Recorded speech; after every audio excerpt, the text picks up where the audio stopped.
then you're facing a big decision after your first year at Michigan State. You're okay. Do I stay here and finish my law schooling here, or do I transfer? What I guess what kind of went into that decision to say, okay, and obviously in hindsight, it turned out to be an amazing decision for you, Mhm. and maybe even at that point in time, you're transferring from a relatively decent school in Michigan State College of Law to Mhm. a top law school in the country. So I mean, maybe it was as easy as you made it look, but kind of what went into that decision?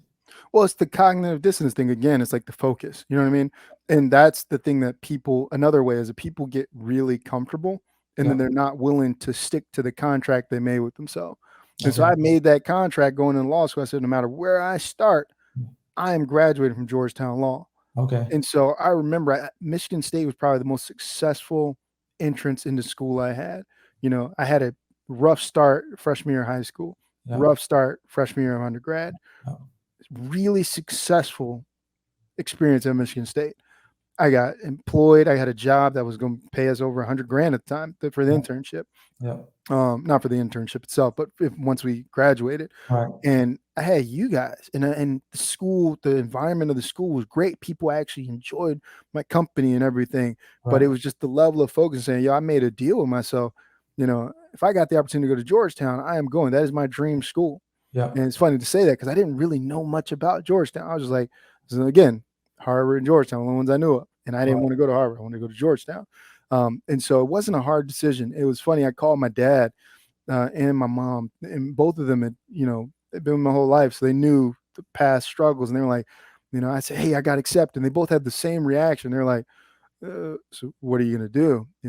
Really, you should hold off. And again, it was their fear in Yeah. having the bad experiences with me in the past and going, you finally did.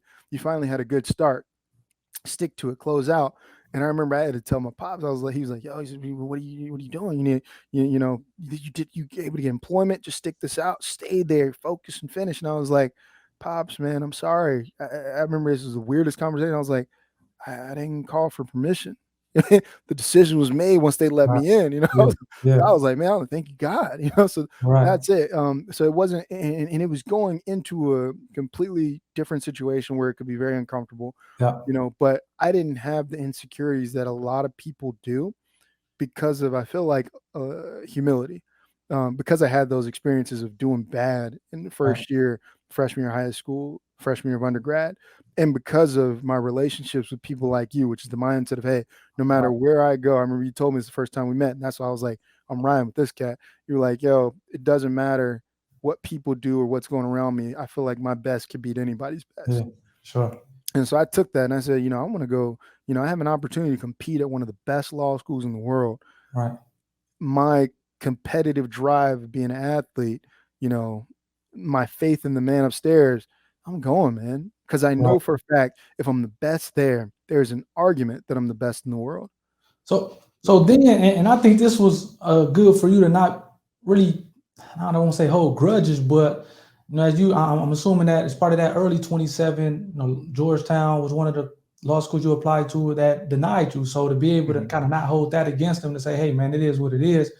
It's an opportunity that end up coming back around, and I'm gonna still, I'm gonna go for it, and I'm gonna not hold that grudge that, oh man, they didn't want me to first. 'Cause, a lot of people take that approach, like they didn't want me before, so screw them or whatever the case may be. Mhm. But you understood, kept the main thing in terms of Just the what it was focus. that you were trying to accomplish, and It's the focus. And by the way, I did take offense to people yeah, rejecting me because yeah, I was like, yeah, yeah, because I applied to other schools that rejected me, knowing that I was going to get Georgetown.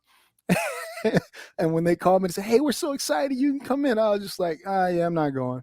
So yeah, I've gotten past a lot of that, and the man upstairs worked on my heart, and I yeah, prayed sure, for it because I feel like you have to continue to grow spiritually in order to continue to, you're not going to God like he's a vending machine, but you right, know, if you draw your power from the man upstairs, yeah, you gotta bow the knee.